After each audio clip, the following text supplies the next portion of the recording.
Want more podcasts? Head over to gmg-podcast.com to get more Grinds My Gears clips and exclusives.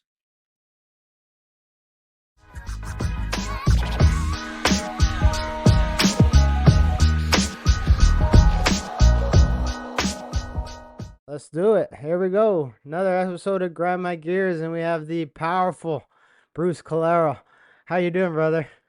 Good, brother. How are you? I'm all right. And you are a powerhouse in the business industry. You're really doing really big things in the supplement game and in business right now, and it's a pleasure to get to talk to you, get to pick your brain, Thank you. get to explore what's going on in that business mindset head of yours. So, first thing is, how's everything going? How are you doing? Like, I haven't seen you in a while. Normally, I see you in the gym, but haven't Yeah, been there in a while because I've been grappling a lot. So, how are you yeah. been keeping and all that kind of jazz?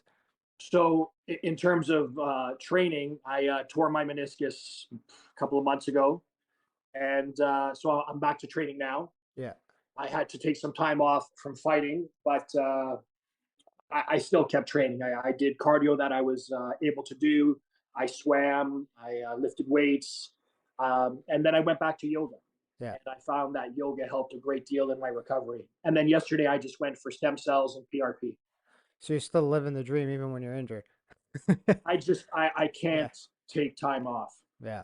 I've been there before too. I've torn my meniscus, and luckily for me, the way it flapped over, they didn't have to repair it. Like, I tore my ACL the first time and they sewed it back on.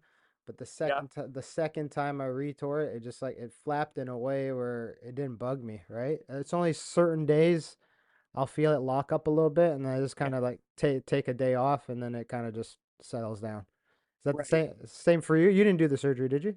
No, it's similar to yours. It's not at a point where um, I need the surgery. If I damage it further, I will need it.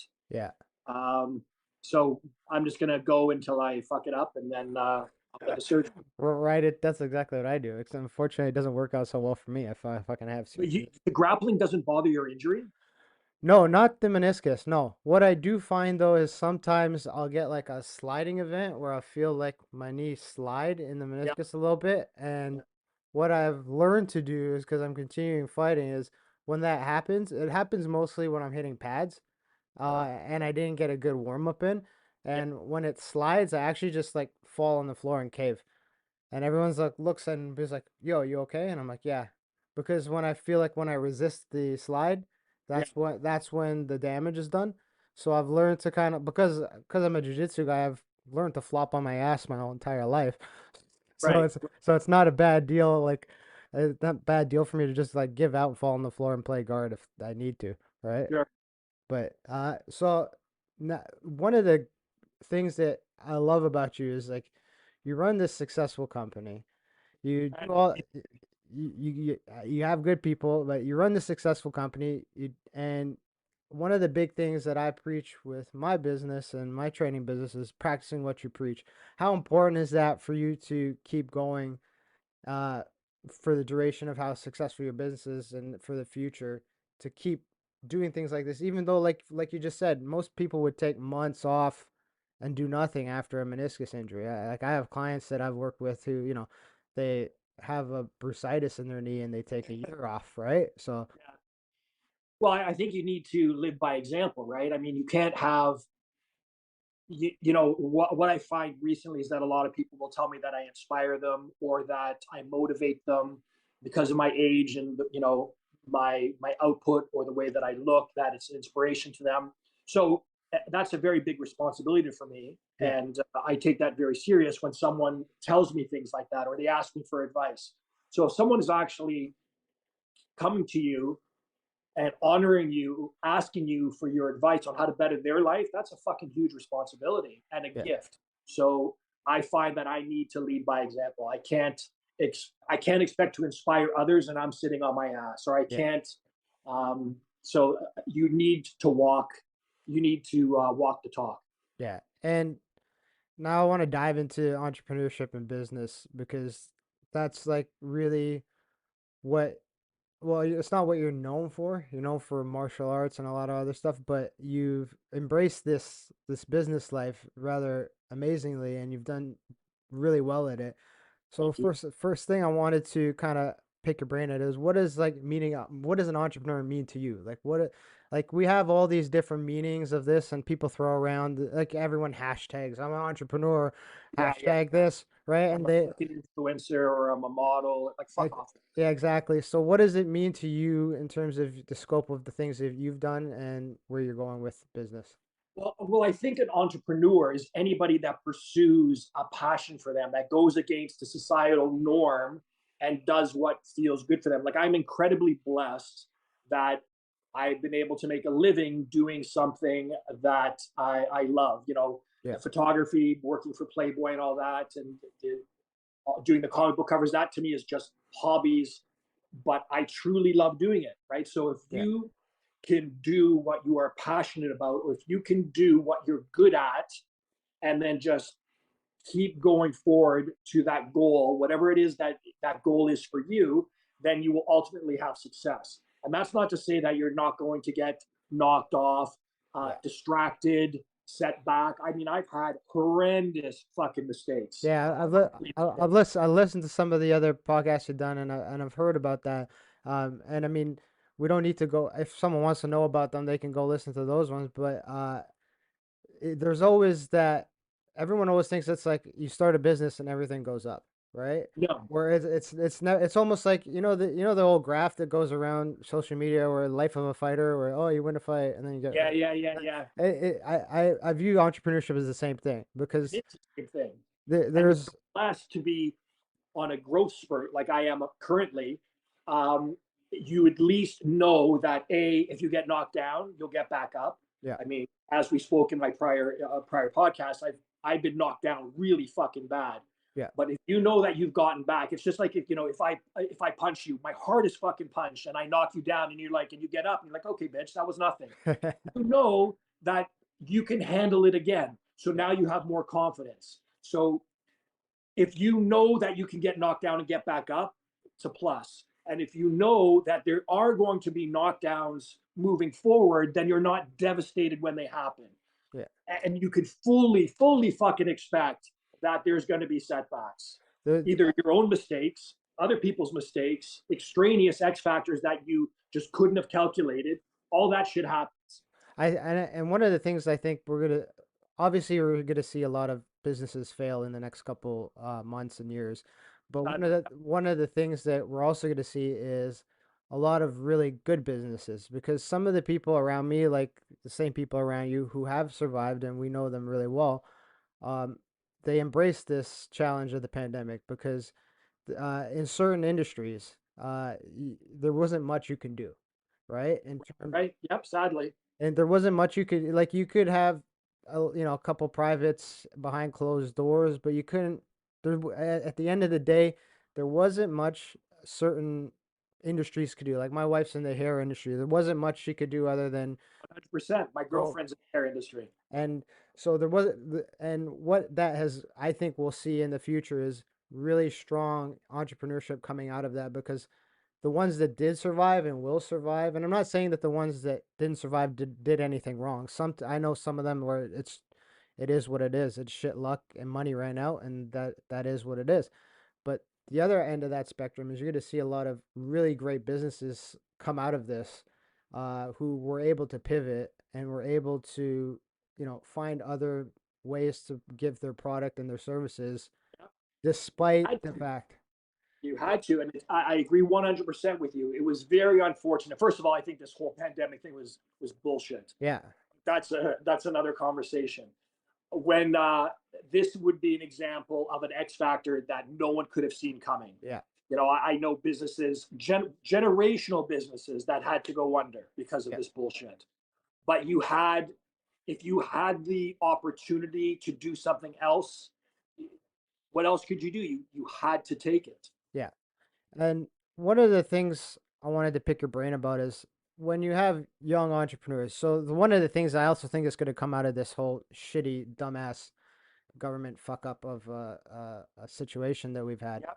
is well, I'm seeing it and I'm hearing it from some of my clients is I'm seeing a lot of people leaving the traditional workforce because they figured out that it's not for them during the time off that they had to take, and they're starting to do their own thing now. They're starting to well, when businesses close, other businesses have to open, right? It's just a cycle right? of life. It's the vacuum created. What kind of advice do you have for people who are saying, okay, I actually want to start being an entrepreneur in the thing that I love to do?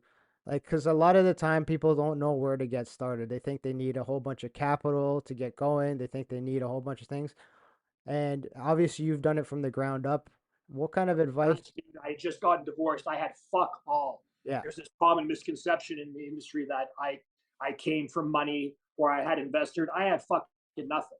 yeah, So so sometimes when I show the things that I have, the cars or the house, it's not to degrade people or put them down or rub their face in it. It's like I'm fucking nobody special and I've achieved this. So can you. yeah, So when it comes down to people looking to start their own business, you see the problem with that is that everybody during the pandemic's like, fuck it, I don't like working for somebody, or I don't like this 9 to 5 bullshit, yeah, or I don't want to go into the office every day. If you're looking to start your own business to avoid that, you're making a big fucking mistake because your 9 to 5 is now 9 to midnight. You know, that 9 to 5 that you get your paycheck every 2 weeks is like, I can't afford to take a payroll for myself this month. yeah, So there are gives and takes for every scenario. But like I said, if you are adamant about starting your own business, you need to take a look at what you are offering. You need to look at what your competition is doing. And one of my VPs at work, Jason Bell, he's always when we're developing products, we're always like, what could we be different? How can we be better?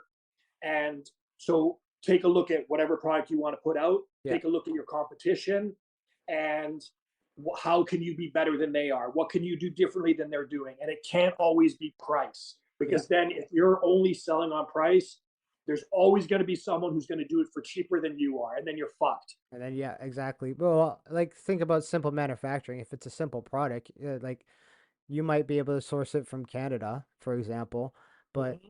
some guy might source it from China. And Yep. at the end of the day, consumers don't give a fuck. When it comes down to like a situation like an environment that we're in right now where inflation is super high Yep. and people are struggling to put food on the table, if they need something for just say just let's in our industry say something as simple as exercise, they need resistance bands.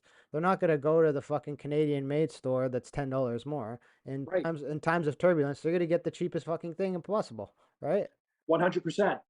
The only caveat to that is if you've established, like, Perfect Sports is not the cheapest brand on the market, Yeah, but we've established ourselves in terms of quality and integrity behind the brand. So therefore, when somebody is willing to take Perfect Sports, they know they are getting the very best, and they know they're getting what they pay for. And in my industry, sadly, that's not always the case. no, well, that's why it's such a tough industry. I don't think people understand how tough the supplement industry is because it's almost like fitness is the same way, but it's almost like going into it's a watered down thing. Everybody at one point thought they could put out a supplement line, For right? sure. Right? All the celebrities that did it. Exactly. I was just about to say that like I wouldn't be surprised if Kevin Hart comes out with another fucking He did, line. bro. He They fucking did. just came out with a supplement line. Oh, geez. It's like, come on, man. Like, Yeah. I understand he's a businessman and he's a great businessman and he's a great Yep. comedian and he's a pretty decent actor. I wouldn't say great actor, His but movies are getting fucking formulaic. Like it's always the same shit. You're always so seeing that like look on his eyes, like that yeah, fucking and look. going back to Kevin Hart, some of his movies are he's throwing in those little woke little scenes here and there, and we're like, why the fuck did you have to put that in there? It had no bearing in the I'm movie. so against this woke movement. I Yeah. am consistently getting on into arguments on Facebook because of it. I fucking hate it. me, Netflix me, is just riddled with this woke agenda. Well, I mean, this is an example from just this morning. My brother posted on one of my posts, and he was talking about how he can still beat me in basketball and baseball. And I was like, I'll still beat you, old man. And I got censored. Like they said that Oh inciting no. hate and violence. I put it on my story. Go check it out. It's fucking bullshit. Like all I said was, I'll beat you at both sports, old man. To my older brother. Like we're just like that. Apparently, I'm inciting hate. That's the kind of woke culture that we're dealing with. Anyway, Right. back to the topic at hand because we could go on all day about that bullshit. Yeah. So one of the things I wanted to touch on is that a lot of big time business guys, they always preach, okay, if you want to be successful in business, you have to dedicate 24 hours a day to it. You have to grind your ass off. You have to go to bed late, get up early. Um, I'm an entrepreneur and I don't view it as that because I think that a lot of success has comes with balance. Mhm. But there is a grind that comes to building a good sustainable business. Like I'll give myself as an example is like at the start of the pandemic, I had to really put in significant hours to build a client load and a support system where if there was a lockdown, I would still be okay. But that was because I had to build the infrastructure to get there, Yep. right? Um, I wanted you to touch on like obviously right now you have like you always say you have a great team at Perfect Sports, but what is the grind like to get there and how do people get to the point where they can maintain and build a great business but still not get to the point where they hate the business that they built because they have to 100. put in so much time? You said it perfectly. There has to be a balance.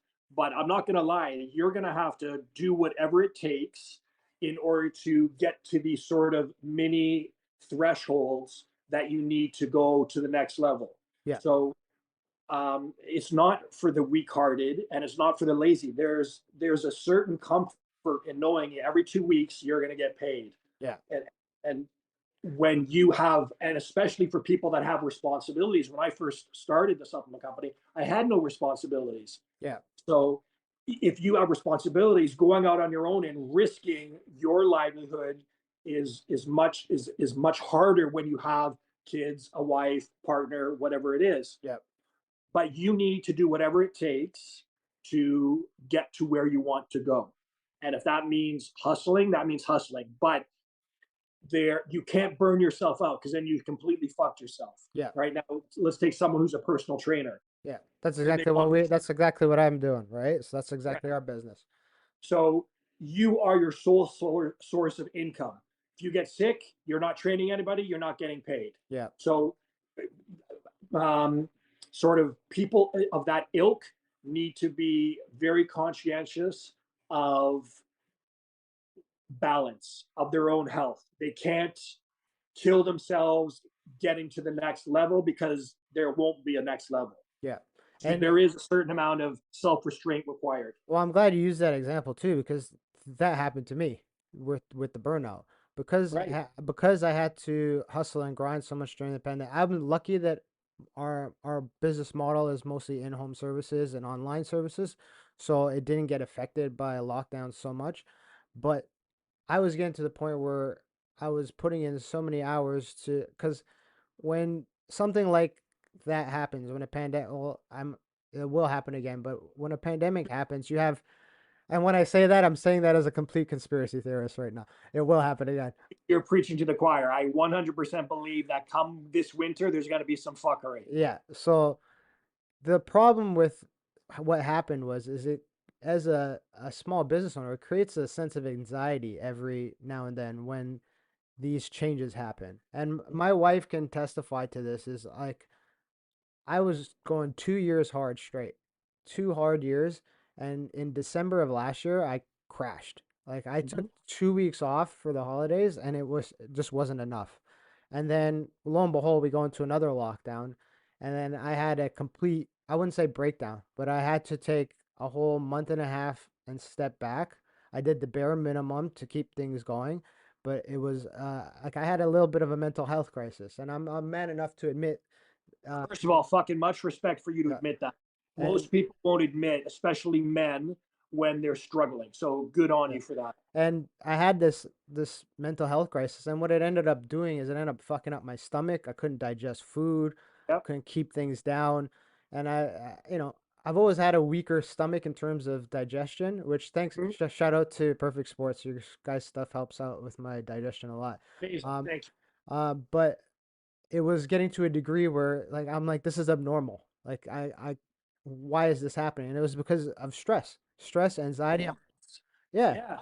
Your every digestive system is linked to your anxiety levels. So yeah if you're ever stressed out or anxious, you're either going to shit yourself, or you don't want to eat, or you're going to be constipated. Like there's a direct link between your mood and your body. yeah, And and like thankfully, we're accepting that more. yes, we're and the problem I had was I am a fighter at heart, but Mm-hmm. I take as I transition in life, I'm taking that fighter mentality into business.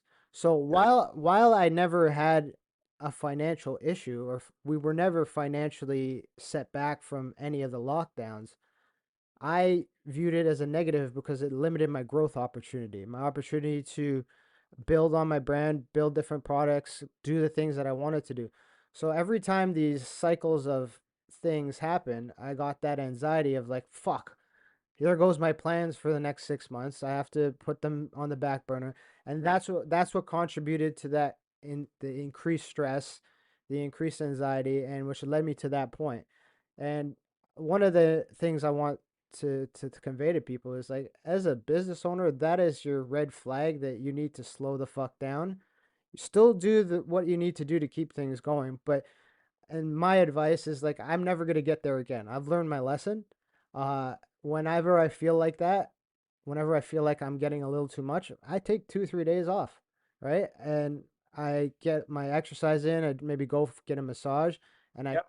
hang out with my kids and my family, and I recenter myself to remind myself, okay, these are the important things. Business will be there. You've done the hard grind of setting up the infrastructure where you're okay to take a day off. You're okay to take a day, 2 days off.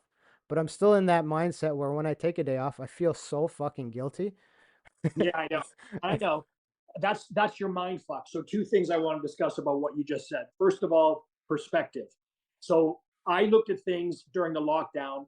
My company was blessed enough to grow 40% over last year's sales, the year's sales prior, Yeah, despite the lockdown. So now you have two perspectives you can look at.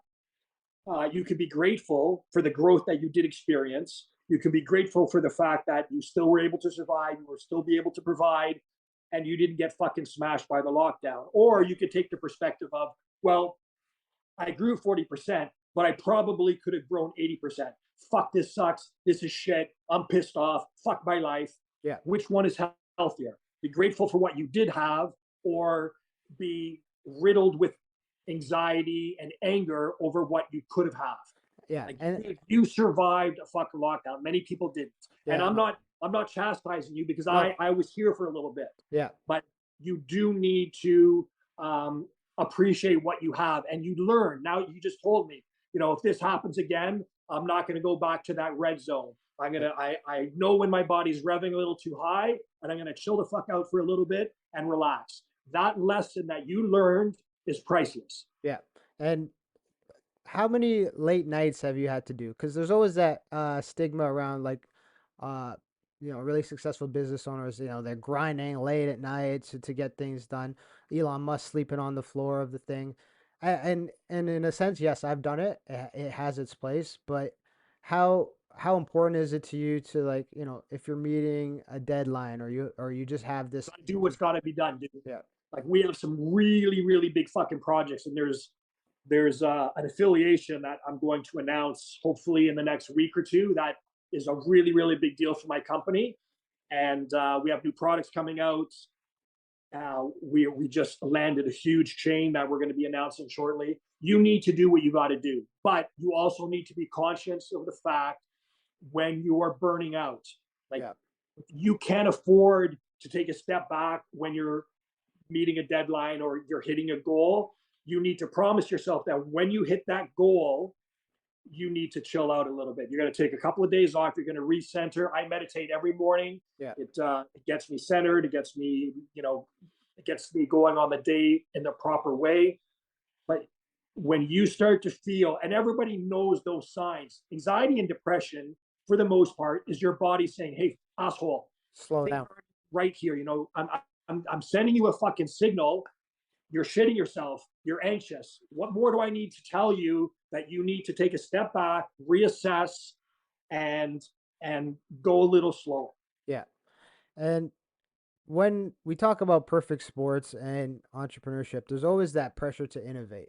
Now, I know you Yeah, guys are always coming out with new, like you said, you have a lot of new projects coming yeah. in the pipeline. We have a product coming out in January that is, you always hear companies, this is a game changer. This is awesome. What we're going to release in January. And what kind of pressure do you feel as as a growing brand to innovate and constantly innovate as a company and as an entrepreneur? Well, I don't innovate merely for, like, I really don't care about the money so much anymore. Like, Yeah. the companies are very stable. We're on a massive growth trajectory. I innovate because I feel that I owe the people that take my products the best in science. If there's something new that can help somebody perform better, Yeah. or even myself, I mean, this all my companies were started merely because I wanted to perform better. So Yeah. I wanted to take the best protein. So I came out with my own. So when we innovate and we bring out products, it's because there's something newer out there or something that could be designed better that will allow you to perform better. Now, That's why. when you guys are looking to quote quote innovate, are there like specific keys that you're looking at in competitors to base that off of, or is it Leading the way in the industry. The competition isn't really offering me much in terms of, look what they did, we need to beat it. yeah, Because of our infrastructure, because now I'm in 30 countries, I have access to a lot of training sort of theories or new sciences or new ingredients that are coming up. And then again, we play around with the concepts. You know, how will this allow someone to perform better? How will this allow for someone to recover better? How will this allow someone to burn fat faster?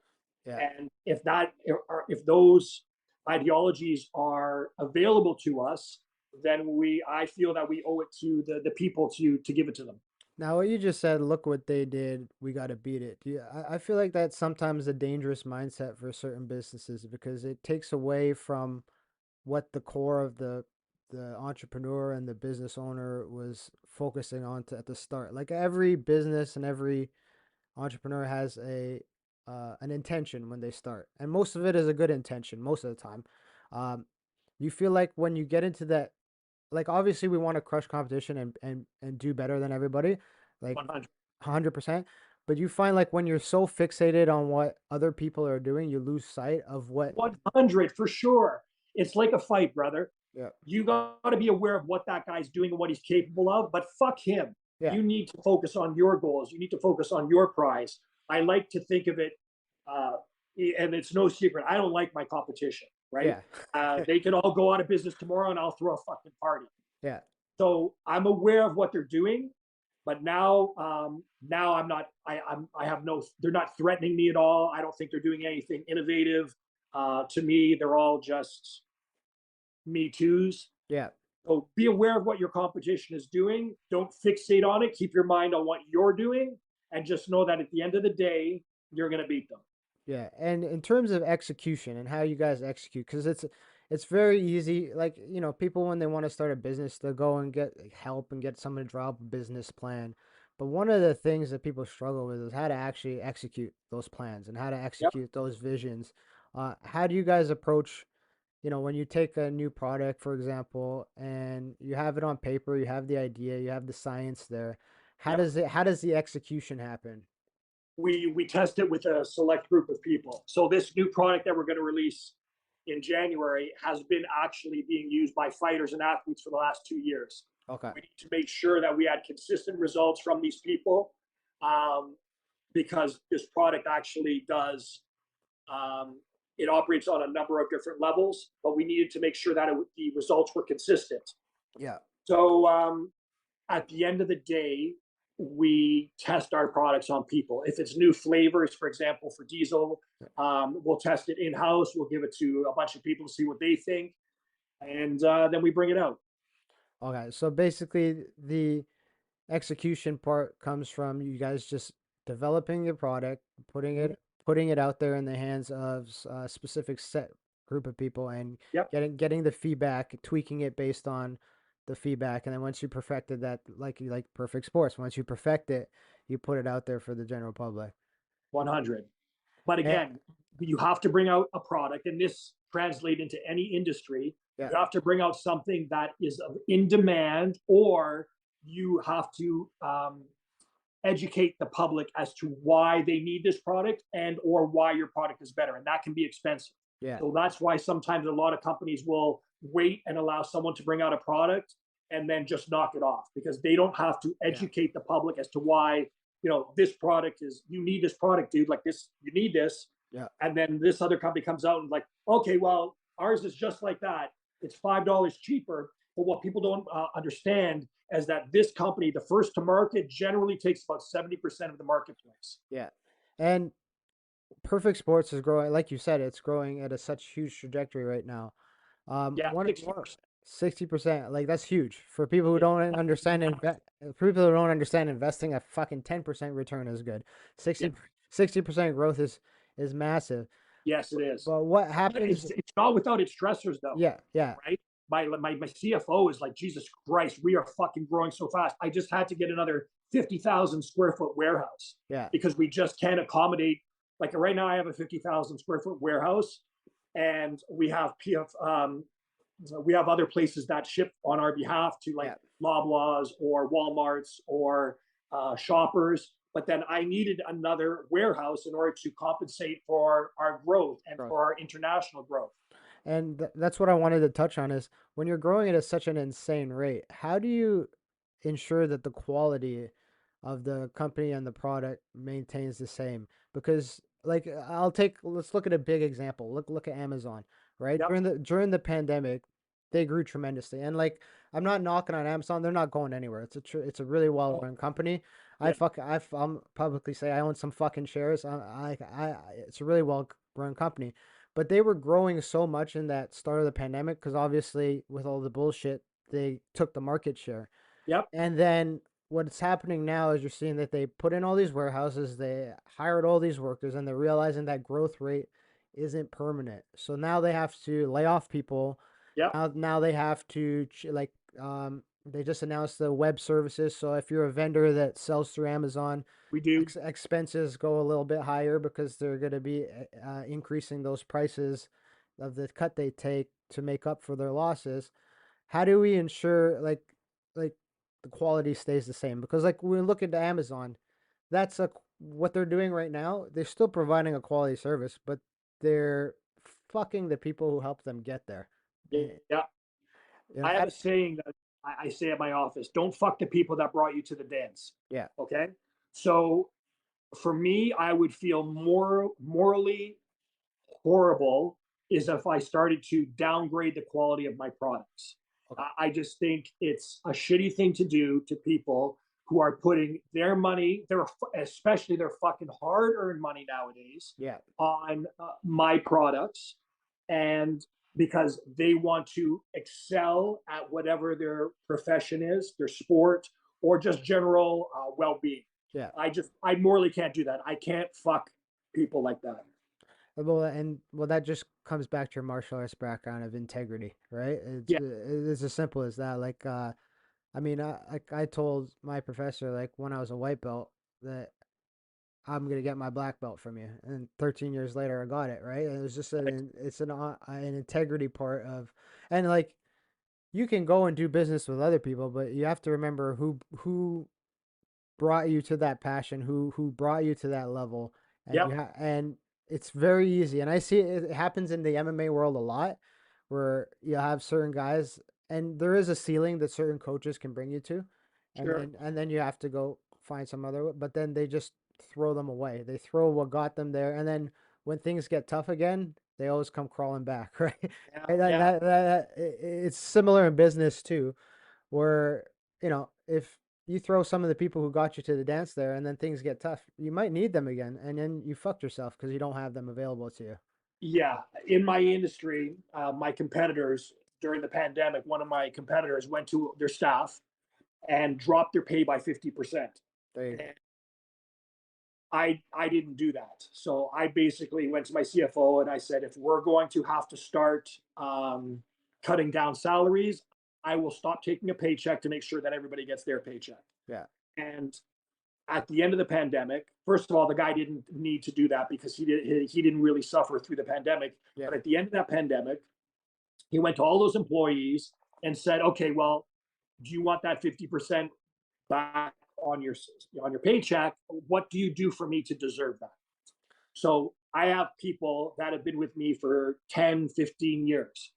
If I you would just be a son of a bitch to to go to those people who have been loyal to you Yeah. and struggled with you, to cut them off simply to replace them with someone who's going to take a lesser paycheck. Like, holy fuck, you prick. Yeah. I just can't see you being able to sleep at night to just say, my sister was with Paramount, the theater company, Yeah. Paramount Movies. Yeah. She was there, I think, 40 years.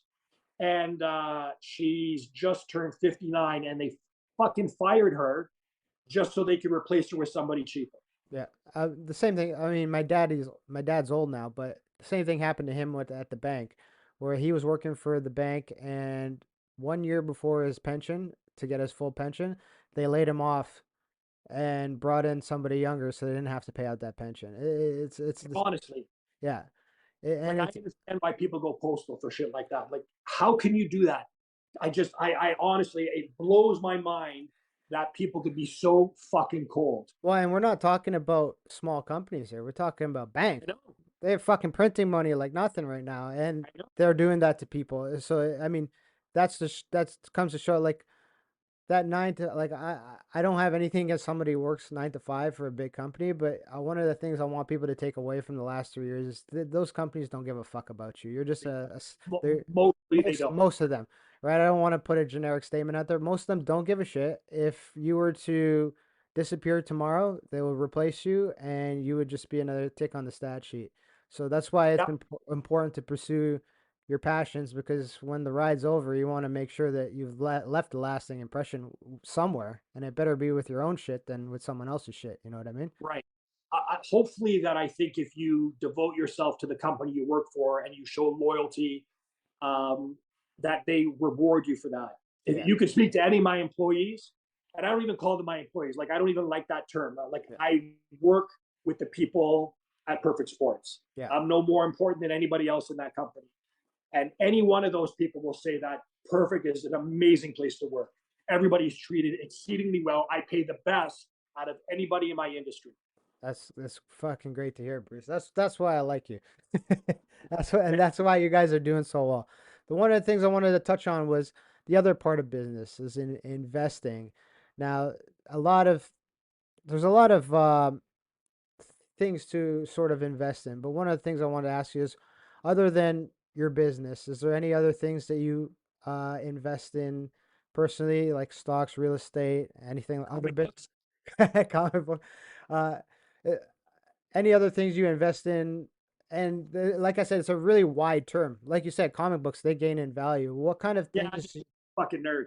Yeah, I know you, and you do great work. We're gonna talk about that shortly, but what kind of things you invest in as a businessman in terms of to help grow your personal income and as well as your business capital? Okay, so I tried Bitcoin for a little bit. I also got fucked by a scam on Bitcoin. I only lost 7 grand, but it Yeah, I only lost seven. I think people need. I think people need their steady check, right? People. yeah, I think they need a side hustle, and then when you start to achieve money, you need to set up things for passive income, yeah, things that are generating money for you where you're not doing shit. The comics, yeah, they're worth a lot of money, but I have no intention of selling them, so I'm fucked. yeah, I have a side business where I buy hunter jumper horses from Europe. I train them and I sell them in North America or in Canada, and that's strictly a financial thing. I put the money down for the horses. Me and my partners, we get them flown in, we get them trained, and they're sold. I have yeah, no input into any of it. I invest and I get paid out at the end. yeah. So that's a nice little side gig. But I really don't do too much past that. I don't know enough about stocks, though I do have RRSPs, but Yeah. that's handled through my business. At the end of the year, I put a chunk of change down on it. Um, but I have really no other forms of passive income. Now, But it is important. yeah, it is important, and that term is thrown around a lot. Like people are like people who don't know about investing. Like I want to generate passive income, but at the end of the day, passive income is still work. You still have to work to develop that passive income. So Yep. I think that one of the things that people like the word investing comes around, they get nervous about it, and they're like, "Well, I want to generate, X amount of dollars." Well, the wealthiest people in the world didn't generate $1,000 a month extra just out of the fucking blue. Right.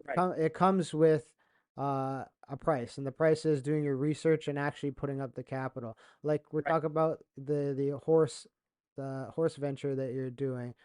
What kind of research and kind of hardships did you go with when you were starting to Nothing. make that I investment? have a buddy who does all the landscaping. He did my pool and everything else. He's a good friend of mine. He came to me with this opportunity about the horses, and I'm like, do you believe in this venue? He's like, yeah. I'm like, okay, here's my money.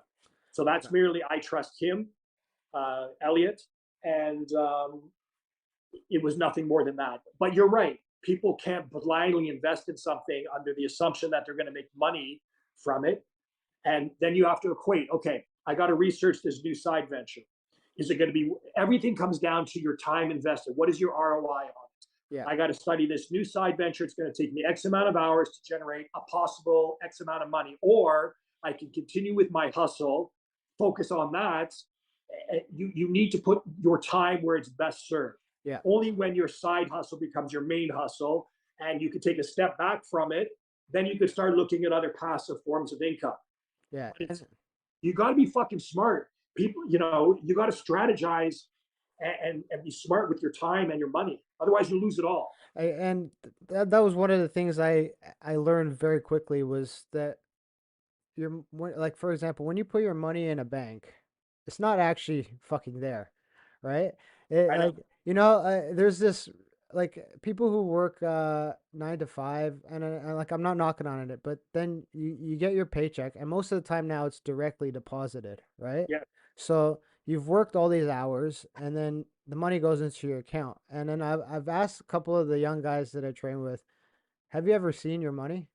And they're like, what the fuck are you talking about? And I'm like, no, have you ever physically seen your money that you've made? They're like, yeah, it's in my bank account. I'm like, no, it's not. Like, you technically don't have any money because the minute it goes into the bank is now using that to do they're lending that money out to other people. They're lending that money and they're making more money off of your money than you're making on the interest that's there, Of right? course. And so, like, I'm not knocking on people to take all your fucking money out of the bank, but I think that it's one of the educational things that isn't taught is how money actually works. And when people will understand, okay, if I have $20,000 sitting in a bank account doing nothing, and this was my wake up call because we had a bunch of money sitting there, and when I did the math, we made like $1.50 in interest over a fucking year. And I'm like, that is bullshit. Whether Right. whether you do some research, you pick like a simple blue chip stock, like something that you know is very low risk, and it doesn't have to be a stock, it could be anything. You'll get a higher return than the bank gives you. But that's just a lack of education, and like you said, it takes time. Like for like my wife gets mad because I'll throw on my headphones, I'll take some CBD, get a little high, and I'll study balance sheets, man. And then after like 2 hours, I'll take it off and be like, okay, babe, here's where we're buying this, this, and this. This is the price I wanted. This, But fuck this you gain company. the right, Yeah, right? You put in the work, you put in the time. That's that's what's separating you from somebody else who, oh, I want to make more money. Okay, how do you want to make more money? Well, I don't know. But I want to. I need passive income. Okay, how are you going to do it? Well, I don't know. I just you need to put the fucking work in, man. You yeah, need to have a plan. You need to have a goal, and you need to execute that plan. yeah. Otherwise, everything falls apart. Well, And and you got to be aware of the fact that that plan, that execution is going to be riddled with mistakes and potholes, and you got to be able to adjust. well, I've Like made I look at business very much like a fight. Yeah, and I've made a ton of investing mistakes, and I'm very lucky that I've done it at a very low cost so far. And I've been incredibly lucky where some of the mistakes I did make, I had other investments where I could sell those to make up for the losses, so I didn't really lose anything. But I'll give a good example of one of the things I bought into a while ago was Nvidia, you know, the chip maker. They make Yep. all the chip. Um, and it's actually an incredibly fucking well-run company with a great future, right? But I ended up selling my position in that because I sensed a lot of things geopolitically, and this my wife gets mad. She's like, "You're watching too much fucking news." I'm like, "Well, I'm actually learning from this, so give me a sec." And then, lo and behold, come yesterday, the U.S. told Nvidia they can't sell two of their artificially Yeah, intelligent that's chips, and the fucking it's at a 52-week low. So any profits that because I bought it before its last split, any profits that I would have made, I would have fucking lost it. And yes. so investing isn't something that you constantly you just put your money in and forget it. There are some investments that you can do that, but most investments you have to constantly be aware of the things that are going on around it so that when you smell a red flag you can be like, okay, I'm going to take at least half out, maybe I'm going to return some of it. And those are the things that are lost in some people because they see numbers go up, right? They put some money somewhere, they see numbers go up, they get excited. Yeah. Good times don't last in business. Good times don't last all the time. And all it takes is one simple geopolitical event like Nancy Pelosi fucked Nvidia up by going over to Taiwan because Yeah. that is gonna fuck that business up. And it's a great run business. It has amazing But products. wasn't there a rumor that Nancy Pelosi knew that there was going to be a government, something to do with the chips, and her husband purchased a huge amount? Wasn't it Nvidia stock? It was Nvidia stock, yeah. Right. And So there's no, that to me is insider trading, but nobody's doing shit about that, no, right? and Roblox as well, the kids gaming company. They bought a fuckload of that, drove the price up to 150, and then sold their thing, and then it fucking tanked, right? So there was a whole Twitter feed designed. It was called Pelosi Trades, and they were tracking Nancy Pelosi's trades by her husband and her, and people were buying and making a lot of money because of the insider trading. And what ended up happening is Twitter shut that account down because they said it was a bad account that was doing something bad. But what it was really doing was Nancy Pelosi called up fucking Twitter and said shut that account down because Yeah. they're bringing too much heat. But like that's I mean that's a whole nother fucking can of whoop ass to get into. I But love conspiracy. I don't like. It's funny. Everyone criticizes you for being conspiracy yeah, theorist, but it seems to me that all the shit that we've been, talking conspiracizing about happened. is coming true. Yeah. I, at the start of the pandemic, I wish I still had the sheet, but some conspiracy theorist, or I wouldn't call him a conspiracy theorist now, he's a truth giver, but he put out a whole fucking list of everything that would happen. And I wish I had reposted it because I fucking lost the list, but everything word for word happened. And I'm like, it's not really a conspiracy theory anymore, is it? Right. It's truth, but they'll still label them as that, right? Course, or But they'll censor it, or they'll skew the media image of that person to so that when somebody looks at that individual, they're like, well, he's a crackhead, or yeah, he's this society today is so fucked. well, it is. When we cut, let's get back to investing here. When it comes to Okay. perfect sports, um, obviously you guys are on a huge trajectory in terms of growth, and your balance sheet is probably looking really good. How does that go into you guys investing in products? Like, does uh when we talk about investing, when good times are good, is that when you guys look to launch new things, or are you No, always there's a book called The Art of War by Sun Tzu, yeah, right? When you're strong, appear weak. When you're weak, appear strong. And so I sort of take that philosophy in a little bit of a different direction. When we're strong, I want to take a look at the scenario as if what if this doesn't work out? What if we're weak? I have currently right now coming from overseas $700,000 worth of equipment yeah, because in order to accommodate our growth, I need to bring in two more production lines. So when you're strong and you're growing, you need to take steps to A, make sure that you can maintain that growth. And B, if you are on a trajectory, do something to make sure that you can keep growing. A lot of people become complacent. Yeah. You know, we make X amount of money, we're good. Let's just keep the status quo. Fuck that. Yeah. Always strive to be better. Always be great. So when you have the possibility to innovate and you see the proper landscape to bring something out, do it. And what percent of I don't need to get into your guys' business finance, but what percent of your uh funds do you guys allocate to that innovation part? We don't I don't look at it like that. Don't look If at it. there's an opportunity to bring out something, then I will bring it out. So you And will go all in on something if you guys believe it then, right? yeah, for sure. If I got something, let me put it this way: this product I'm bringing out in January, if I can guarantee that as a fighter or somebody, you're going to make weight Yeah. by taking a single pill, wouldn't you do it? Fuck yeah. I'd do it in a heartbeat. You know, Exactly. I hate eating dried chicken breast, man. I don't like Right. that shit. And my Right. So we have something coming out that is going to revolutionize the industry. No bullshit. and I'm looking forward to it. And I believe you when I say it's gonna be good. When it comes to like all the things we've talked about so far is like investing in entrepreneurship. One of the things I have a big issue with is our education system.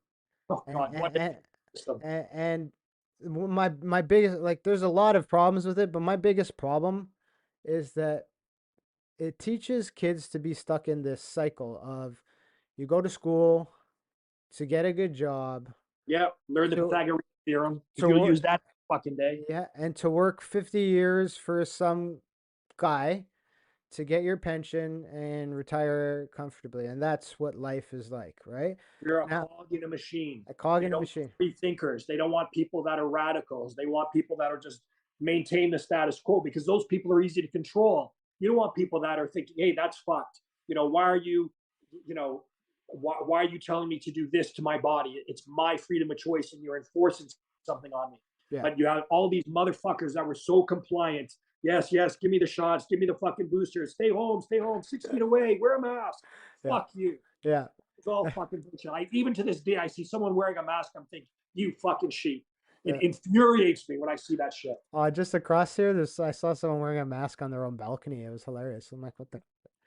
I don't get it, man. You see a motherfucker in their car by themselves wearing a mask. And like, it's your fucking face. Put whatever on, but like at some point, where does common sense come in, right? And it's not so Exactly. common. When do you not take a step back and take a look at the big picture? Because yesterday that they basically said that if you have COVID now, you don't have to sequester yourself for 5 days Yeah. unless you're traveling. If you Yeah. come back, you still got to sequester yourself for 14 days. Yeah. So let me get this straight. I test positive for fucking COVID, I can and go I to don't work. have to stay home for 5 days. But if I travel and come home, then I got to stay home for 14 days. Yeah. At what point do you think that doesn't really make a lot of fucking sense? Yeah. Okay, yeah, we can go on for days about that shit because I agree with you on everything there. But getting And back to what we were talking, education. education. It's they teach people to be a cog in a machine, and like I spoke to my mom about this not too long ago, and my mom is an immigrant, and she came here and she admitted she's like we didn't know any better. That's like what we thought as an immigrant family coming to Canada, like that's what you should do, right? Um, why now we know that they want us that there's a kind of a systematic placement of why they want people to be cogs in this machine. But what can people do, or what can we do as entrepreneurs ourselves to help change this focus so that in the education system, kids and young adults, high school, going into university even, can say that, hey, you know what? I don't need to be this cog in this. I don't need to take out this amount of X amount of debt to go to school Yeah, where I have a talent right now. Like one of the things I'm going to be very adamant on my daughter and my son is like, if I see that they're really damn good at something when they're 13, 14, 15 years old, I'm going to say, go all in. Like yeah, that's what you should, if you want to fucking bake cupcakes, be damn good at it. And by the time you're 21, you're going to not have to worry about whatever. You can take that to another level, whatever the hell it is. But I'm not going to for 1 second tell them you need to go to school. You need to go get an education because those things are important, but they're not as important as previously stressed. You know what I mean? What can we do to kind of help change this narrative that entrepreneurship and business ownership is and investing for that matter is a good thing? Well, I don't have issue with people that are working 9 to 5 because if everybody was an entrepreneur, there would be no businesses because everybody would be out doing their own thing. Yeah, But if you have a passion for something and you're good at it, and so let's stop that statement right there yeah, because you also have to be realistic and understand because you hear that whole artist, I'm an artist but I'm broke. yeah, Can what you feel good about doing, what you're passionate about, can it realistically make you money? And if it can, pursue that. And if it can't, you have to decide that whatever that can provide for you, are you going to be happy with that? yeah, Because money is not the end all and be all. And then I'll caveat that by saying, well, Bruce says that, but he's got fucking money, so he should shut his mouth. yeah. And I can appreciate that. Yeah. But money is not everything. No, it's not. If you have a job that you fucking hate going to every day, but you're making money doing it, your life is going to be in conflict. There's no balance. Yeah. So you need, I firmly believe when people come up to me and say, what should I do for my future? I'm going to be like, what are you good at? What are you passionate about? Pursue that if it can make you money. Yeah. If it can't make you money, then just do it as it's on the side and just be Sure. happy. Yeah. Yeah. There's Do it as a nothing, side gig. See if you can make money doing it, or just do it because it makes you fucking happy. or Do do, your regular shit, make your money, yeah. and then do what you love to do to make you happy. Or do it in whatever little money it brings in, invest it and grow that fucking money. Yeah, yeah. Yeah. There's an idea for everybody. Now, one of the things that you're really damn good at that people don't expect from you is you're a fucking great photographer. Like Thank I enjoy seeing some of your art, especially because some of it is like really, I wouldn't say out there, but it's really innovative. Like you've managed to capture like these beautiful women and add this spin that you have because like you said, you're a comic book nerd, right? Yeah, And you do a really good job at it. Uh, thank you. what inspires your creativity for that vision? Because it's something I haven't seen before. It's not a typical kind of art that is put out there. Hmm. I don't know. I'm a very visual person, and so I'll take something of appeal, and then I'll look at it and see what I can do to make it different, or even just your standard photo of a woman. Yeah, There's ways that you can do it that separates it from the typical. And I think that comes just down to my own ego. I like to do things better than anybody else, or yeah, I strive to be better than everybody else. But in terms of the artwork, I just love that shit. I love the visual aspect of taking something that's not normal and then making it look real, making it look believable. yeah. So I love being creative, And do you and it extends even to music. Like I play the piano. I have a creative aspect, and I think that's also very important for people to do as well. Do something that uh, allows for your creativity to flow. Yeah. And I'm gonna give an example of that for me, and it's like a lot of people don't know. I'm a fucking Lego nerd, right? I love Lego, right? Did you see that Millennium Falcon Lego kit? Yeah, but That big motherfucker. I'm gonna send you the Christmas village because I do a Christmas village. I'm gonna send you the videos of it because like a lot of people don't get to see it because I think I'm also shadow banned on fucking Instagram, but uh, Me it too. it uh it innovates my creativity, and I tell my wife this every time is like when I do too much business and fighting stuff and training, and I get kind of stuck, and then I just go and build something really fucking fantastic out of Lego. Like Yeah. I spend hours out of it, and Yep. um, I gain a new creativity, and then I'm able to go back on the mats, or I'm able to go back into business and really, oh, look at that. Yeah. One of my babies. One of the babies.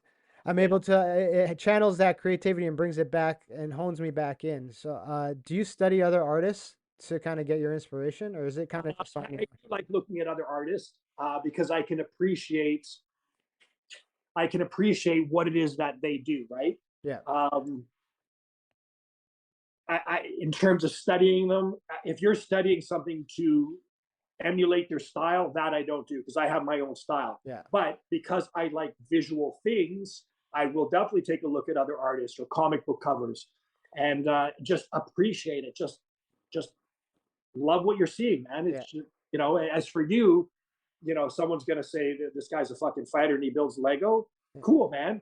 You know, when you think the drive of business and the drive of fighting, you need that time. I call it mental masturbation. Yeah. You need that time to just fuck off from everything serious and chill out. For me, it's drawing or playing the piano or playing video games. I love playing video games. You Yeah. need that time to just fuck off from everything else and just chill out. Yeah, because there'll be evenings where my wife is like, she's like, I'm going to bed. I'm like, no, I'm gonna stay up and work on this fucking Lego thing, right? Yeah, And what people don't like realize is with some of these builds, like you have to, there's math involved. You have to get the dimensions right because if you're doing this huge, like for, I'll send you the video of what I did last year. When I'm doing this whole fucking mountain thing, I need to make sure everything is right because if I fuck it up, I gotta go back, take the whole thing apart, yeah, and then like business. read. Yeah, just like business. So I will stay up all night and then I'll wait. My wife's like, "What time did you go to bed?" I'm like, 4. And she's like, "What did you get done?" And it doesn't look like I did shit. Like it's not like I built the whole fucking thing in a night. It takes like 10 fucking hours just to do a base layer of fucking bricks. Some of those kits are impressive, man. Yeah. The Star Destroyer from Star Wars, that's insane. That's one of my I don't secret know where to begin to start on something like that. That's one of my secret goals. Like by the time I'm an old fucking dude, I want to be able to have one of my an idea I've created produced by Lego because like some of like I don't know if you've seen the Lego Treehouse, No. but that set was made by a guy who's a nurse and he's a Lego fanatic and he just did it in his spare time and now he's got there you go passive income 1% of global sales and now he's fucking good, right? So same thing, but the other thing about your photography is your work is specifically with hot chicks. How hard is it to fucking Yeah. So do I you, get this question a yeah, lot. like how hard is it to be able to like I wouldn't say like be a Not ridiculous fucking man. about it. Yeah, no, that and just like you're taking the photo and be like, oh shit, look at oh, let me just look get out of the lens there for a second. Okay. Here's the thing. No one's gonna fucking believe me when I say it, and I say this to everybody. I say it to, you know, when I'm looking at something and I'm taking a photo, I am emotionally devoid of any relationship with that girl. To Yeah, me, that girl is a part of the prop, part of the image. And when I look at it, I look at it like a final image that I want to see in my mind. yeah, So it has nothing to do with any kind of sexual stimulation. And people are going to say he's full of shit, yeah, but it's true. When I don't get emotionally evolved in the image, yeah. right? Because that's incredibly fucking hard. Like of all the shit you do, what you're saying right now, that's the most hard. Because like I always go back to like when people ask me about like personal stuff about women and stuff, I always go back to what Joe Rogan said in one of his podcasts. Whenever you think about doing something stupid, just go jerk off first and tell me if it's a smart idea after, right? Yeah, Right? Uh, because that's an incredibly hard thing. Like I know there's this war on men and this whole toxic masculinity thing, but like it too. fuck that shit too. But like what you're saying is incredibly inspiring for men should take that into account because there's this weird thing where everyone thinks that a naked female body is something that men ogle and that they are like perverts about, whereas what you're doing is There are some. I there mean, are some, yeah, and but what you're doing is producing art and appreciating the female form, right? right. So for me, it extends on a number of levels. If I'm in a relationship, I'm not going to disrespect the woman that I'm with by fucking the model. Yeah, Two, I need to make like my honor is very important to me, and I don't want to jeopardize my honor uh, by fucking somebody, and then they go around saying, "Oh, I fucked Bruce," or "You don't need to pay him," because this happens a lot in my industry. That you'll get girls offering their pussy in exchange so they don't have to pay. yeah, I got to get paid. yeah, So I never traded a photography for in exchange of cash. Well, there you go. So that's the way I just. To clear that That's up for everybody. nowadays. My honor is very important. Yeah, I because don't anything that jeopardizes the way people look at of that, because of the specific kind of photos that you take, it's very me. easy for these women to, say, "Hey, he did this," and lie about that shit. I always have a female on the set with me. Yeah, I always have a makeup artist or my assistant on the set because you're right. You never know what someone can possibly do. well, and that's a lesson I took from my father-in-law. He's actually a pastor, and he is never alone in a room with with a female. There's always Yeah, somebody else there with him, and it's not because he feels uncomfortable. It's because of the stigma around those religious institutions that other assholes have done. Have yeah. kind of have ruined it for him to be able to, be a pastor and integrate with females alone. So he does the same exact thing. If he has to meet with somebody, if they want to meet with him to for any counseling or anything, there's always somebody else in the room. It's never just him because of some of the dumbass people in the world, right? And I also do it. I also have people in the room with me to also make the model feel comfortable. Because Yeah, listen, just because a model shoots nude with you doesn't mean it's free pussy. yeah. Okay, and you have unfortunately some people in the industry that take advantage of that, or they'll give them the model alcohol, or they'll give them drugs. And like I want the model to feel comfortable. I want the model to feel safe, and I also need to be protected too. I don't need any slanderous shit going out. Well, you You don't know, need to. You run a successful company. You don't need to be canceled, right? right? Imagine, dude, Yeah. for sure. Like, there's always someone in the fucking room when I'm doing these shoots. And now that we touched on all that shit, because I wanted to get to Crazy Bruce, I wanted to talk on life shit right now, right? Because Oh, uh, I wanted to like I know you're very vocal about how things are going on and how things have went on for the last couple of years, and uh, what do you think about how we are Canada as a country politically right now? in dumpster fire. I think Trudeau is a complete fucking asshole. I love it, and you're right. He's a fucking ass. I think he's a simp. I think he's fucking weak. I think he's manipulative.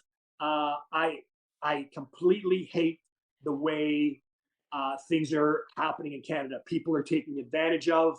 Um, you know, my personal feeling about the way the pandemic should have went out was that the vulnerable should have been taken care of, the elderly should have been taken care of, Yep, and everybody else go to fucking work. Dude, you realize we are now vaccinating 6-month-old babies, yep. It's fucking and ridiculous. people are fucking okay with that. I'm The not. lowest demographic for infection, and we are basically vaccinating everybody. My there's no fucking way my kids are getting it. But my when me and my wife got COVID, there was no fucking chance in hell my kids weren't gonna get COVID. They got fucking COVID, and Yeah, they literally my little guy was hot for like had a fever for like 24 hours and was fine. And my daughter didn't even get a fever. She maybe had a little cough and then it's she a fucking cold, man. yeah. Like, And I'm not saying COVID isn't real, but this was no, politicized. oh for This sure. was this was used as a tool. The media, you have Trudeau giving $400 billion a year to legacy media in order to push his agenda. Yeah. How do you expect? Where is someone going to get the truth? Well, So anyone who doesn't really want to do a little bit of research or think outside the box, they're going to take what they're being told and think of it as gospel. And we did ourselves a huge fucking disservice. Kids are going to be socially awkward in the next yeah, generation. for sure. We put ourselves back on an educational level. You have China teaching their fucking kids quantum physics, and we're teaching critical race theory. What the Yeah. fuck, man? It is the problem I see though is yes, like we have this conservative leadership race going on right now. But Yeah, my issue is I don't see too many better options. Right now, I know like everyone's raving about Pierre Poilievre, yeah. but at the end of the day, he's still a career politician. And I put a video on my channel and it got tons of fucking comments and views and because I questioned the guy, right? And everyone was like, Team Poilievre, and I'm like, okay, he's saying all the good things, and Yeah, I really hope that he does execute on all these things. I really do hope that he does that, and that he does change this country.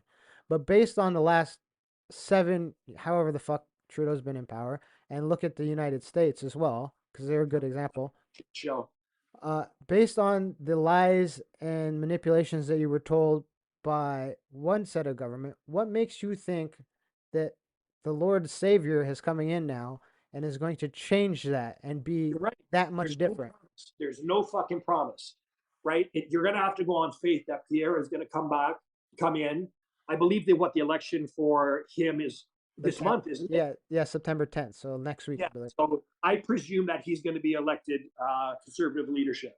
Yeah. It's going to come down to whether or not we can convince anyone in the Democrats, sorry, the Liberals or the NDP to vote against Trudeau and call a vote of non-confidence. Otherwise, Yeah. we have Trudeau for another 2 fucking years. And And who knows what that guy's going to do to Canada in the next 2 years. that's one of the things I want to touch on because we talked about business and investing and all that stuff. How does a government like this, the one that we currently have, affect, like I know that you're on such a good growth rate because of the hard work that you and your team put in, but how does it affect the ability to run a business? Right. Well, there are things that are happening, globally that do affect us, like cargo containers, shipping, cost of fuel. All these things affect your bottom line. Yeah. But at the end of the day, no matter what somebody throws at you, you gotta be smart enough to kind of see it coming. And if you can't see it coming, you got to be able to weather the blow and rise above it and continue on your course. Because I think a lot of people forget, like they see successful entrepreneurs and businessmen, but they're a victim to inflation too, right? It's not like you're running Bezos level fucking Richie Rich money here, right? Yeah, You're still, like you said, when fuel goes up, it increased your shipping costs. It yeah, increased, and in turn, that means you're like, well, do I want to pay for more shipping or do I want to invest that money and bring in product lines here and produce it on my own? And those are the hard business decisions you have to make. And sometimes that sinks a fucking company, right? yeah. Like, I like to use this example because they're gonna go under and Peloton, right? They were, You're gonna go under. I think they're going to go under.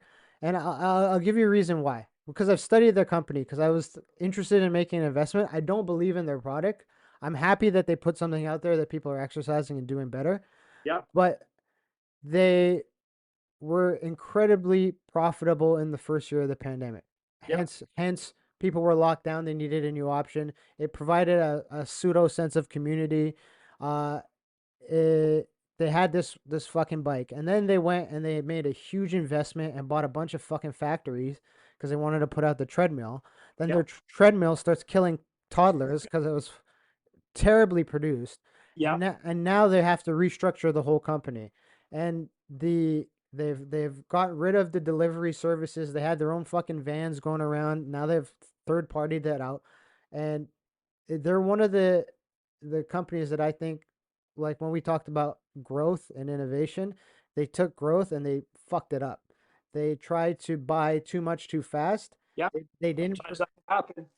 they had a great product, but they didn't perfect the product, right? They had a bike and a subscription service. And then they got a little, they got a little erection. They're like, "Oh, we were getting some fucking money here. People were," and they didn't account for the factors that would happen after. And especially you can't they rushed a treadmill to to market. You can't put out, like I've seen the design, you can't put out a treadmill that has no guard on rail on the back and it's gonna eat a ball up. And that's what happened. If you watch the video, it's fucking frightening. Of these toddlers, it ate an exercise ball up, and the toddler got stuck underneath, right? Like, and so I think they're gonna go under. Or the best hope they have, based on because they're a public company, is Yeah, the best hope they have is someone like Apple coming in and buying it out and taking it over. But that's a perfect example of yeah, or Amazon. That's a perfect example of growing too fast and fucking it up, right? But what I wanted to also talk to you about is you're very open in how you feel about all this kind of stuff, right? yeah. And that's a Nope. that's a rarity in big business now, right?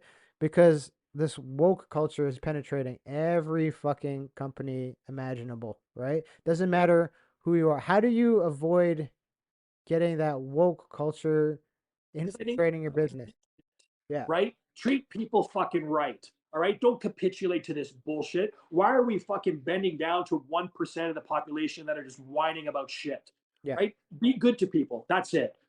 Just fucking be good. I'm not going, like, I respect whatever. If you want to tell me today, Bruce, I identify as a plant. Okay. Ash, today you're a plant. But don't think that Yeah. I actually believe you're a fucking plant. Yeah. Okay. I'm going to respect you and I'm not going to try and convince you of the error of your ways. But at the end of the day, dude, you're not a fucking plant, right? So be kind to people, be Yeah. respectful to people, but stop this fucking bowing down to these whiny fucks that are just trying to. This whole cancel culture pisses me off. And you know what's a little disappointing? Rogan is he's sort of getting involved in this cancel culture. He's toning himself down a little bit Yeah. from time to A time. little bit. Yeah. And I see that too. And you're not wrong about that. And uh, the one of the things, have you heard about this quiet quitting thing? No. Okay, so it's like I just found out about it. One of my clients told me about it. She works for a big bank, and she was telling me there's this new phenomenon. It's called quiet quitting. So it's where workers, instead of, in the past you would go above and beyond to make it to the next level and Yeah, to you fucking got to. exactly. And now it's because they feel underappreciated and they're just going to work to their pay grade. So they're going to be doing whatever is the bare minimum. They're not going to answer emails or anything outside Oh yeah, work after hours. 5 o'clock bullshit. Yeah, and it's this phenomenon of quiet quitting. It's like a silent way of protesting that you should be treated better and all that kind of shit. And Yeah, yeah. Look with that, buds. Because here's what's going to happen. Ash, I'm sending you an email and you're going to respond back to me. Sorry, Bruce, I don't respond after 5 p.m. I sent that same email to this person and I get a response. When it comes to elevating somebody's career, who do you think I'm going to fucking pick? You or that other person? yeah, you're gonna pick the other person, 100%. 100%. So you want to do the bare minimum. That's all you're going to be in society or at your job or at your business. And that will equate to you doing your own fucking thing. Yeah, If you want to be an entrepreneur and do your own business, but you're going to do the bare fucking minimum to get by, good luck to you. you're never gonna make it. You're never. No fucking way. You chew you up and swallow you out in an instant. But it's like a thing, and it's a part of this like little woke cancel culture thing. And the other problem I have with what's going on is like, okay, we know what's going on now. We know how this virus is playing out. We know what the government corruption is going on. Yep. We still have a bunch of people who don't want to show up to work. They Yeah. don't. They don't want to show up. They don't want to like do you know who Peter Schiff is? The gold guy. He sells a lot No. of gold. He's a big gold guy. He runs a really great channel. And he's a huge millionaire billionaire guy. But one of the things he was saying is when you go to a job interview and you get the job, you sign a contract, right? And the contract says that whatever the fucking outline of your job, these are things that you've agreed to. Like, for example, these workers that are not wanting to go back downtown to go to their job. When you signed your employment contract, it said you fucking show up in office. This was an extremely extreme, a different circumstance, Yeah. but you agreed to these set of things. Like now, as a businessman yourself, do you kind of go along with that? Like if you have a worker, or I'm sure you have a great team around you, but if you have a worker that wants to go back on what they signed on, does that piss you And off? how would you feel if I go back on what I fucking honored to pay you for? Yeah, exactly. It works both ways, bud. Yeah, If you're not coming into work, then you're gonna be let go. yeah, and And and we've had experiences like this. I need people, first of all, I think people need to be with one another. When you're brainstorming ideas, I don't want to do it over fucking Zoom or yeah, over the phone. I like the camaraderie that you have in having a family, and because your business associates should be family to you. You're with them fucking 8 hours, 10 hours a day. So that being said, um, I think that if someone doesn't want to come in into work, then I don't want you at the work. I don't yeah, want you anyone who's not happy being with Perfect Sports. I don't want them there. yeah. So basically, you like in your culture and your business and how you guys got to believe. If you don't want to fucking come in because of whatever X, Y, and Z government pushing, you can take yourself elsewhere and fucking work. Yeah. Yeah, and the other thing I want to touch on because we're both toxic males, right? Yes. and I'm white too, dude. Yeah, yeah. White heterosexual male. I'm fucked with Appa- money. Apparently, I'm racist because I'm a toxic male and I'm married to a white person, so I'm white privileged. So Yeah, that puts me in another. But one of the things that like we both love to fight. We both love to train. We both love business. I love to shoot. I just got my fucking gun license. I've been shooting my. I've had my license for years. I am a typical toxic male Yeah, in terms of the current culture. Um, but I don't think I am. I'm not toxic at all. I think I'm just being a man. Uh, I one of think that toxic masculinity is fucking bullshit too. yeah, We're raising a bunch of soft motherfuckers. yeah, That whole toxic masculinity to me is insane, and I have yet to see any example. So you mean to tell me a guy who beats up a woman, that's not toxic masculinity? That's a fucking asshole, yeah, right? When you have strength, you don't abusing it. That's toxic, yeah. but that's not being a man, right? When you have strength, you use it to help other people. When you have Inspire strength, other. you use it to inspire other people, bring other people up, protect other people. You know, I'm still a guy that believes in opening the door for the female, in being there to protect and love her. If that makes me toxic, then fuck you. Go find a guy that drinks soy lattes. Yeah. Well, what like you just said, one of the things that pisses me off is I my old football coach used to get mad at me because I wouldn't hold a door open for people. So I do it now all the time. For even for men. I don't give a fuck. Why, dude? I'll hold the door open. One of the things that pisses me off is I'll hold the door open for someone twice because there's fucking two doors to my building or there's two doors and they'll just walk out and I'm like you're and I've gone to the point now where I say I'm like you're welcome. That's Right? what I do. That's what I do Like because I'm respectful until I'm disrespected, and then I'm an asshole. exactly. And Yeah, we live in a society where it's like people are, especially in Canada, and I can't attest to this for other countries because I don't live there, but we live in a society where people feel very entitled to things, right? They, 100, man. they feel entitled, like, oh yeah, you should open the door for me because you're a man. No, bitch, I opened the door for you because I'm a nice fucking person. I don't need to Right. fucking open the door for you. There has And been, yet, that very same female will chastise you for opening that door. yeah, I can open my own fucking door. I don't need you to open my door. And but I believe that you need to do good things just because it's the right thing to do. yeah, You need to be good to people, not with any expectation of getting it back, but because we've been blessed in our lives. We're fortunate, we're healthy, we're making money, uh, and you need to be good, and you need to pay back the universe. And you can look at the universe as any kind of doctrine or religion that you believe in, but if you've been blessed in your life, you need to do good. You need to make it square with the universe. and that message that you sent there, how do we like it's such a hard thing to put into perspective now because like you've lived here your whole life and so have I, Yep, and I've seen the most drastic change in human beings that I've ever seen in yep. the last 3 years. The last 2 years. Yeah, and I'm having a hard time putting into perspective how we can get change back to where people are nice to each other again. How can Honestly, bro, I think that's going to be very fucking hard. As much as I have belief in the human spirit, and it's unfortunate that we have become so divided as a society on so many things, yeah, you know. And the problem is social media is like pushing that fucking social agenda. yeah. You mask wear, non-mask wear, and it seems like with social media that the more they'll put something very toxic. For example, I got into a huge argument on Facebook yesterday because they're remaking The Little Mermaid, right? Yeah, And they're using a black actress to play Ariel, the yeah, typically white redhead. yeah. And I'm like, fucking Disney keeps pushing this woke agenda. I don't have a problem with a black mermaid, but why come up with something original, man? Come up with a new story that it's a black mermaid. Like, why are we just pushing this agenda?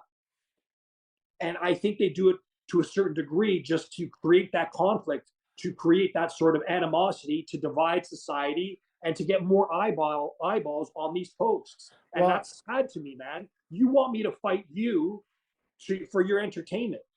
they use political things like racism is always used. It comes around once every 4 years for a reason. It's political kindling. It's political currency. Yep. Uh, and like I tell this to everybody that I meet. I'm a colored person. I'm apparently one of the people that are being hard done by life. No, that's not fucking true. That is, Yeah, I but don't agree with that that philosophy. that Don't that make people believe they're victims. yeah, exactly. I'm not a victim. All right. No, My mom and dad immigrated to this country from a poor fucking country, Guyana, and worked their ass off to give me a fucking life. And I have a great life. I had a fucking great life. And where I'm at right now, I had to work incredibly hard for it. No point was I ever racially attacked. If somebody didn't want to hire me because of my fucking skin color, do you think I want to work for that fucker anyway? no, that says more about them than it does about you. Exactly.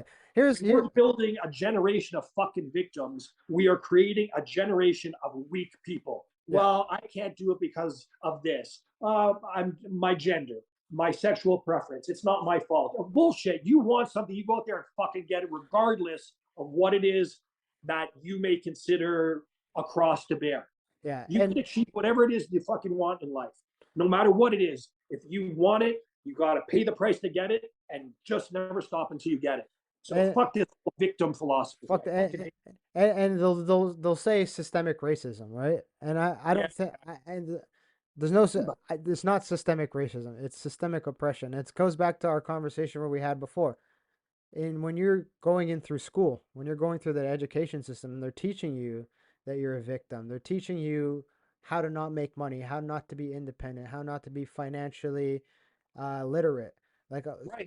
you know how many people are 25-year-olds and don't understand that simple bank analogy that I gave earlier, where you don't actually ever see or own your money, right?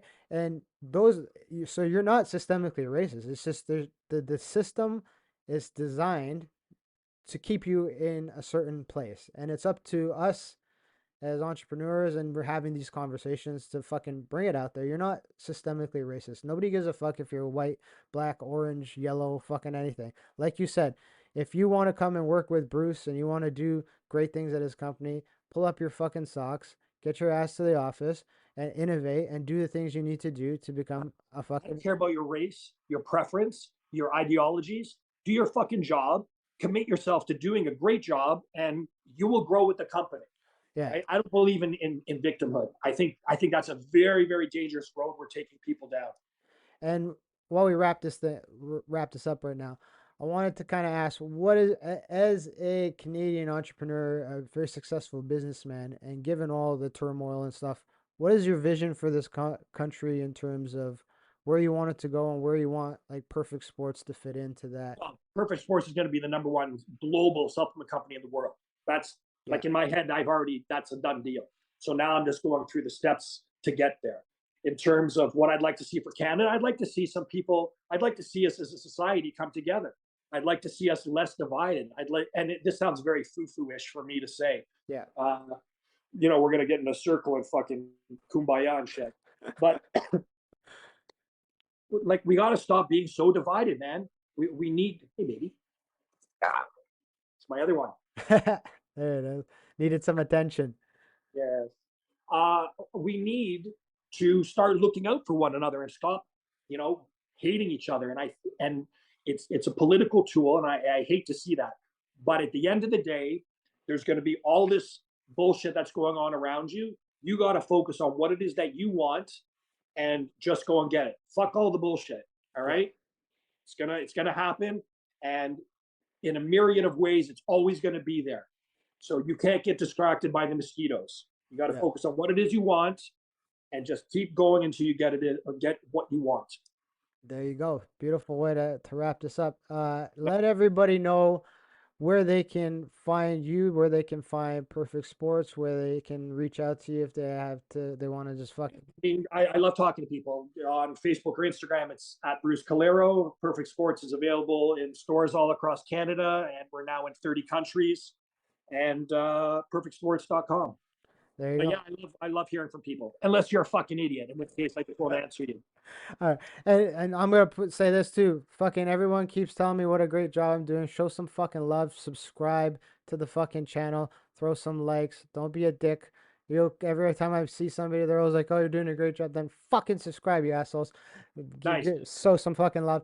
Anyway, thank you, Bruce, for doing Thank you, this. I brother. appreciate your time. And he's got one of the best. I'm not just blowing smoke up his ass. I've used his product line. It's fucking fantastic. I'm an athlete. I'm making my return soon, and I'm using your stuff, and it's Nice. helping me make my way back to the cage. So thank you, Bruce, for everything that you're doing, and keep living the dream, brother. I'm gonna watching. Hey, everybody. Thank you for watching and listening to the Grinds My Gears podcast. Please head over to Spotify. Make sure you like and subscribe, as well as head over to YouTube. Hit the subscribe button and the like on the video as well. And head over to gmg-podcast.com to get all up to date info on the podcast, as well as other special things that we have on that website. GMG